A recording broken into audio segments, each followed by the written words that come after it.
Hello beautiful people, welcome back to the channel. I'm Nella for those of you who don't know, and this is just Nella, where I do travel and lifestyle content and a little bit of advice. In today's video, I'll be telling you guys 5 horrible financial mistakes that I made in my 20s that I wish I didn't make, and how you can avoid them too. Now, I posed this question as a poll on my Instagram, and it was if I should do this video, and it was a resounding yes, that I should definitely tell you guys 5 financial mistakes I made. So if you're interested in that video and in what I have to say, then keep on watching. And in the meantime, don't forget to like, comment, share, and subscribe, and let's continue to grow this channel together.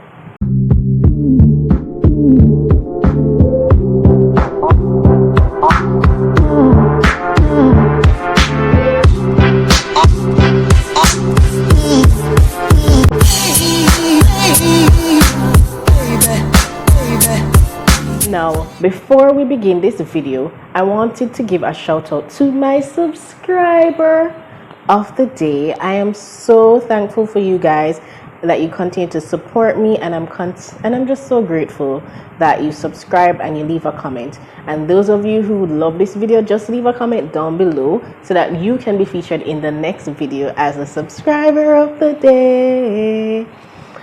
Alright guys, so let's get into the video. Now, looking in my analytics, I realized that a lot of persons who watch the channel and then subscribe to the channel are persons within their mid to late 20s as well as their early 30s, and I do have some teens who watch this, especially those who are interested in going into the medical field, and I just really want them to, hopefully see this video and have an idea of how they want to build their future. I also want anybody in their 20s who may watch this video, and I definitely want all of my subscribers to just learn from my mistakes, no matter what your age is, because you know what, it's never too late to switch it up and change up your life. So I'm going to tell you guys the 5 financial mistakes that I dread making in my 20s. Now, the first one is that I did not get life insurance.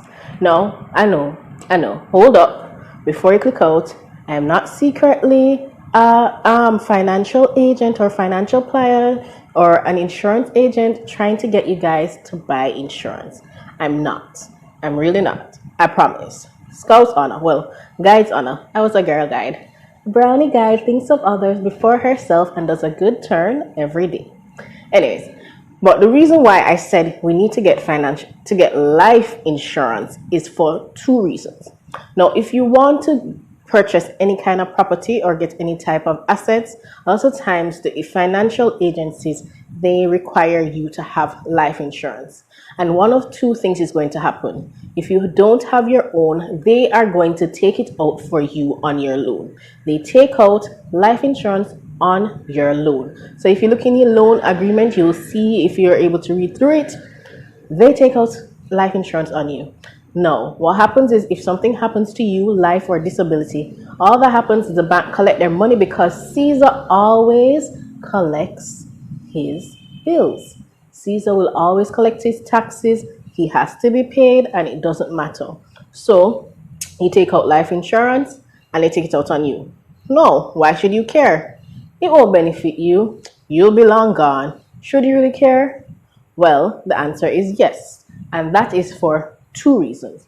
The first one is that if you have family and friends or beneficiaries, mother, father, sister, brother, children who you'd want to have some kind of planning for them and some kind of securing for them, then you'd want to take out the life insurance so that they can be your beneficiaries.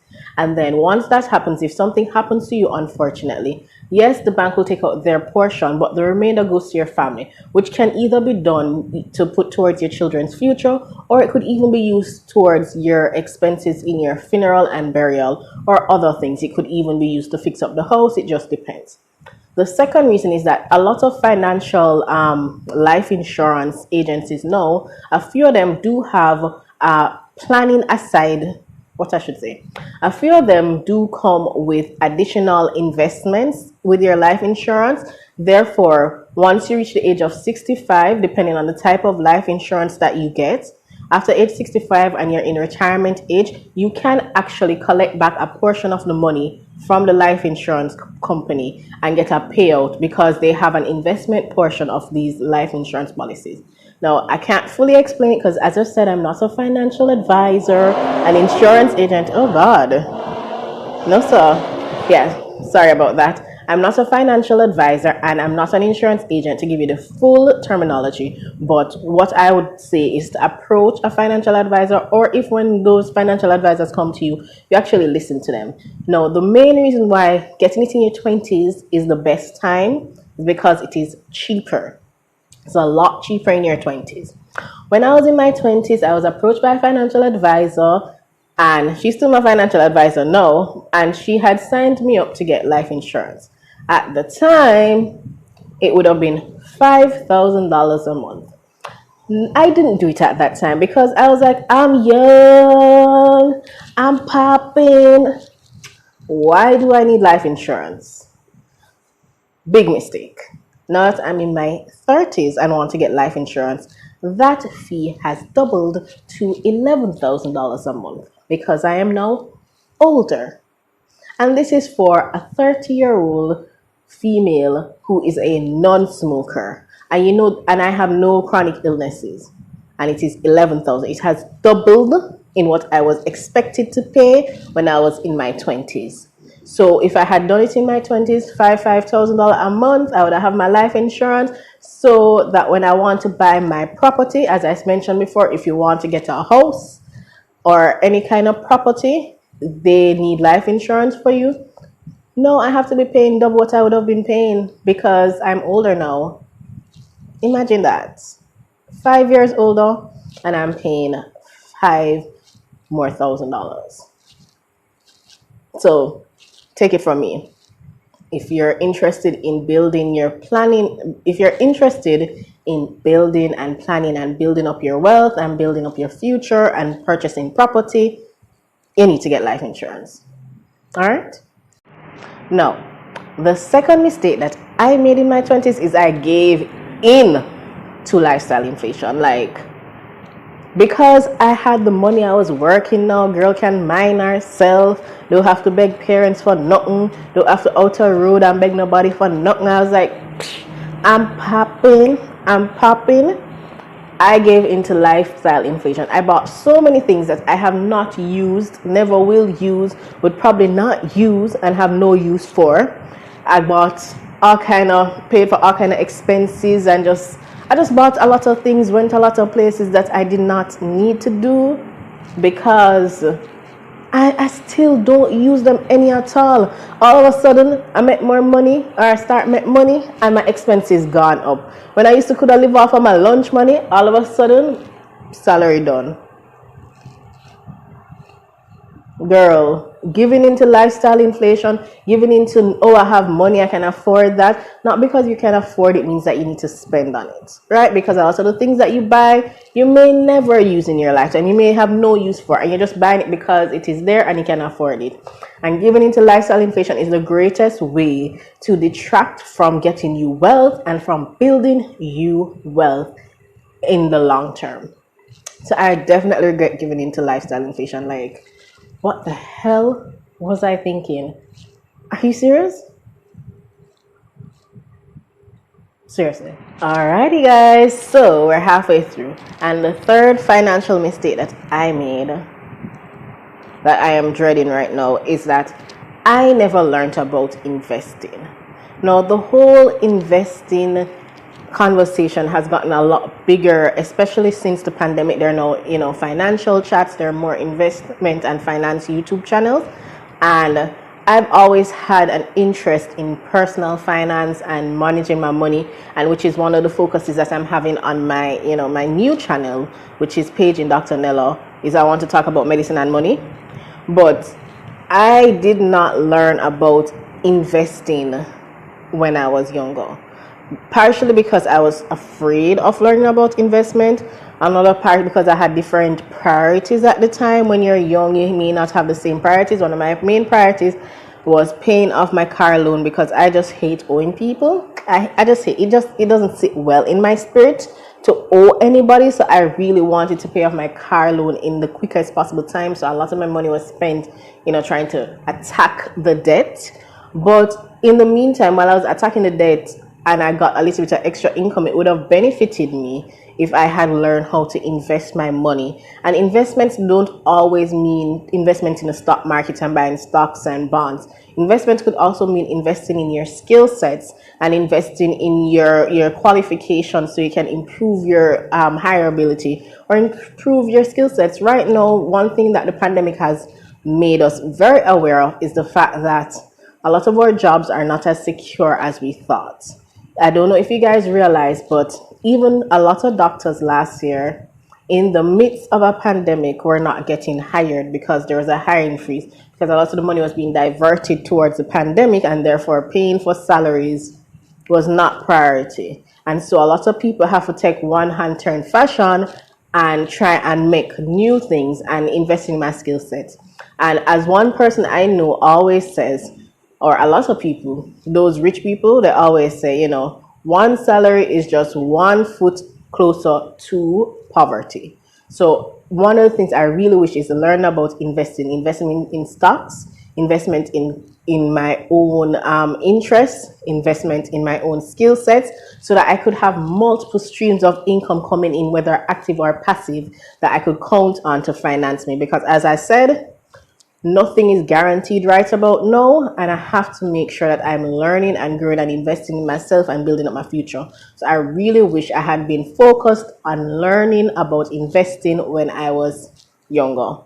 I mean, it's not late now, and I'm learning. I'm a beginner, and I'm learning and I'm growing. So I give thanks for that. So if you have the opportunity to learn to invest from your younger, just learn. It not gonna hurt you. A lot of times it can be free. So just learn to invest. So the fourth financial mistake that I made when I was younger is waiting to open my retirement account. Like, retirement planning is something that we all need to be thinking about, because at some point we're all going to reach the age that we want to retire. And yes, traditionally it's age 65, but I always knew that I don't think I will last that long to retire, meaning that's not about death. I'm talking about I don't think I can stay in the workforce that long, because I like to explore, I like to travel. I'm very, as you guys can see, I tend to go out and try to explore and try to, go around the world. And one of my goals has always been to travel the world. Even when I have a family, I ideally want to travel with my family as well. So I knew that at some point I would want to retire, and I don't believe in just waiting until you're older in terms of retirement. You really need to, plan for your retirement when you're young. And if I had started putting away a little shilling every month, it don't have to be enough. Every mickle make a muckle. One cocoa full basket. We all know those Jamaican sayings. And if you're non-Jamaican, that simply means that when you put small pieces together, it will eventually build up. Then I would have been planning and saving for my retirement, so that when I get older and I don't have the ability to work or the ability to earn an income, I don't have to just be dependent on family member and parents to take care of me. Because newsflash, also parents like to think that children must take care of them when they're older, but children are not a retirement plan.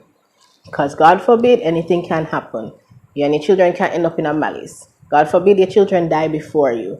So you can't just depend on having the fact that you have children, they will take care of you, to even, take care of you in the future. So I just wish that I had started planning for my retirement when I was younger, because as I tell you guys, I don't want to retire when I'm in my 60s. I would like to retire a lot earlier, which means that I'd have to take a lot more, thought into what I want to do and how much money I would need to retire so that I can live comfortably. And that goes back also into investing, because I need to know about investing and getting dividends that can help to pay, and all of those stuff come into play into why I wish I had started planning and opened a retirement account from as soon as I started to have a job. And I know a lot of financial advisors may not discuss this with you, because they have their different goals. They're trying to make sure that you have your health insurance, your life insurance, and all kind of investments, but you really need to be thinking about your retirement plans, especially because I work in the public system. And as I mentioned before in my,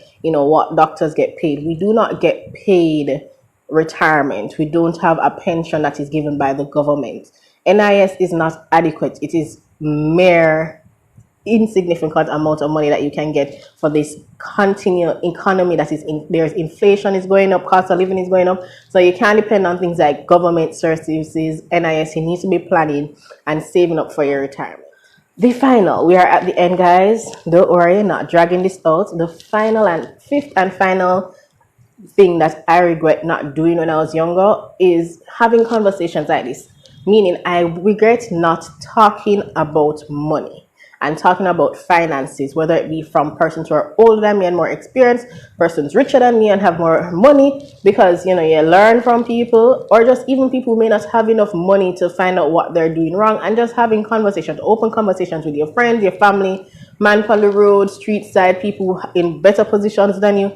Just not having the conversation, like for growing up, talking about your money, how much your salary earn, all of that have been so taboo in our culture and in society. People looking down on your salary, people bad minding because them think you earn more than them or whatever. But just not having the conversation about money. I've been in so many uncomfortable situations where I did not want to do certain things, but I felt obligated, like giving money when I didn't want to, or spending money on things that I didn't understand why I was spending the money. I was just putting money there because it was there and I had it, or contributing in certain ways that I did not feel comfortable, or even just asking questions about why certain things are, or get advice in terms of how to invest, how to plan.